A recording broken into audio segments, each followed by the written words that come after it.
Hey guys, what's up? Loco here. It's been a while. I have another roster rundown for you today. It's going to be on CLG.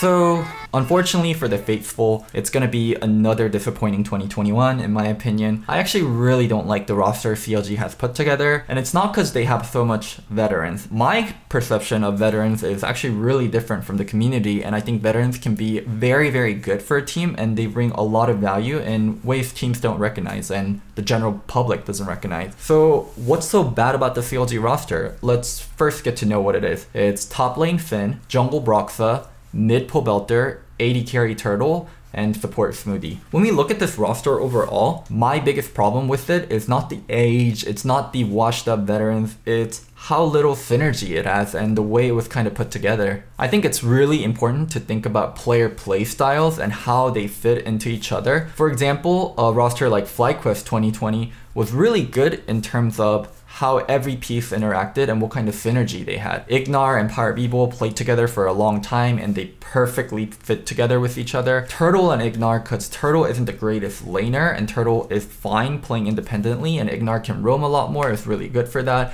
Centauran really great at supporting carry mid laners, notable example, players like Bjergsen in the past. Just everything about this roster worked. And I can't say the same for CLG, and yeah, I'm really worried for them going into 2021. But first, let's talk about each individual player, and at the end of the video, I'll talk about how I would have approached offseason if I was running CLG. First up, we have Finn. So Finn's an LEC player who played for Rogue last year, and I honestly did not watch that much LEC. So I had to ask a few LEC staff, Rogue staff included, to get a better understanding of who Finn is as a player. He is innately a carry top player who was playing weak side just due to the requirements of the Rogue team. And yeah, normally his go-to champions are champions like cked, Irelia, Aatrox. In terms of level of play, especially in NA, he is going to do well long as he isn't versus the best tops in NA. Players like Someday, players like Alphari. So for the right below that, that would be players like Fudge, if he's as good as everyone says he's going to be. Players like Licorice, players like Impact. That's where I really want to see Finn be at. If he's even below that as a carry top laner, then it's going to be a very, very hard year for CLG. In general, I think carry top laners in NA are such a needed piece, just due to every team is so fine playing teamfight style and having the top laner be a tank and be a resource soak. So yeah, if Finn can live up to the kind of player he's supposed to be, it's going to be a really, really good piece for CLG. In terms of other parts of his game, his communication is supposed to be good and his attitude is supposed to be really, really good. Rogue staff told me that despite playing weak side for the entire year, Finn really never whined and he had a good attitude. So that's really, really good to hear. There are some weaknesses though, and it comes from overtrading, and when we think about who his jungler is going to be, it makes me really worried. So the jungler that has me worried is Broxa. I love Broxa outside of the Rift and how he carries himself. I think there's so much to be learned from how he is as a personality, but we're going to be talking about his gameplay, and yeah, it's quite lackluster. Broxa is a very, very methodical player, and he does great when there's a lot of information and when things are planned out. But when he has to adapt or improvise, that's where he isn't the greatest. And also, Broxa isn't the best carry player. He's much more of an enabler, and he's quite slow to pick up new champions, and I think it really affected TL's pick and bans. So yeah, Broxa is not the best mechanically, especially considering how good the jungles have gotten throughout the years, and he's not good at improvising, which is a key element of playing jungle. So yeah, he's a veteran with leadership, he's a veteran with a voice, but in terms of the actual gameplay, I think there's so much more to be desired. Now we move on to what I think is the lone bright spot for CLG, Pobelter.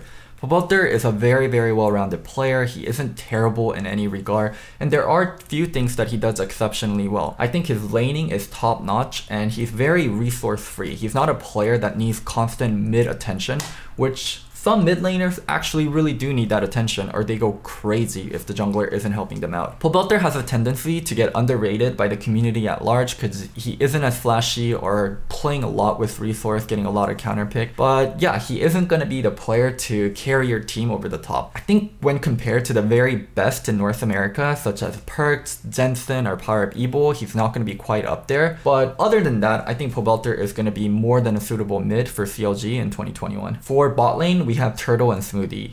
Turtle and Smoothie are both players I've worked with, so yeah, I'll try my best to give you guys the best insight. For Jason, he's been a much more controlled player over the years, but stylistically, he's stayed the same. He's a player with average laning and good team fighting, and I think that shined a lot on FlyQuest last year. Ignar didn't like laning too much and he roamed a lot, and for Turtle, he's completely fine being the weak side. And combined with Power of Evil, Turtle and PoE made a really good backline for FlyQuest, and their strength came from how strong they were in team fights. I think on the CLG roster, his laning is going to be a problem, especially when he's paired up with Smoothie. This one's a really hard one because I have a soft spot for Smoothie. He is an extremely hardworking player that you can't help but like. His gameplay last year though was quite meh. I think he had very little synergy with Stixxay, and his laning was also mediocre. Smoothie's a player who does a great job of snowballing leaves once his team has some, but he can't really develop his own leaves. And yeah, when he's gonna be combined with Turtle, I'm very worried for this bot lane. So if you made it to this part of the video, you can see where my problems are with this CLG roster. The synergy just isn't there. Finn, who is innately a carry top laner, played weak side all of last year, so it's really hard to judge how good he is going to be on these carry top laners. And if he isn't a good carry top, him being paired with Broxah, I think is miserable. Getting a weak side top laner with an enabler jungle means your top side is basically non-existent. And I know some people are gonna say you can't just put players in boxes and say they're a weak side top lane. That means they're just going to be a weak side top lane. It means players can learn.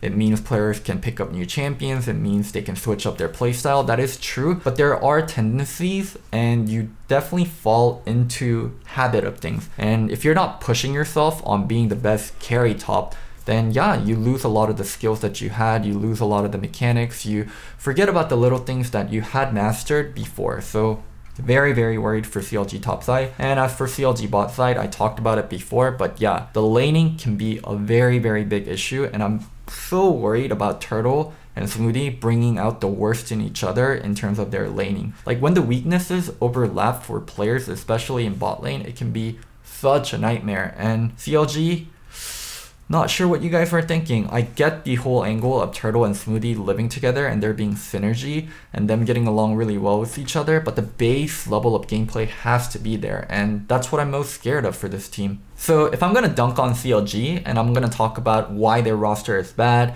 and yeah, making it sound like if I could have done a better job, I should be able to back that up and give you guys my opinion and my thoughts on how they should have taken Offseason. So let's do exactly that. If you are middle of the pack team or a bottom tier team approaching Offseason, careful planning is very much required to be able to get back to the top. I think CLG fits right into that. So what would have I done? First, you think about all the players you're going to keep no matter what. And I think for CLG, that's going to be Pobelter. Unless they were very much willing to pay the premium to get a top tier mid laner in North America, I think they should be more than happy with Pobelter and be 100% set about keeping him. So that's what we're doing. We're going into the offseason knowing we're going to keep Pobelter and looking at the other pieces. So a really big event that happened was Oceania not being an official reason anymore, and all the Oceanic players being North American in the future. And Oceania has a surplus of top tier AD carries. There's players like King, there's players like Tomo, there's players like Rave. These players are available and most of them ended up on Academy. And for the top tier Oceanic AD carries that are already in NA, there's players like FBI and Lost.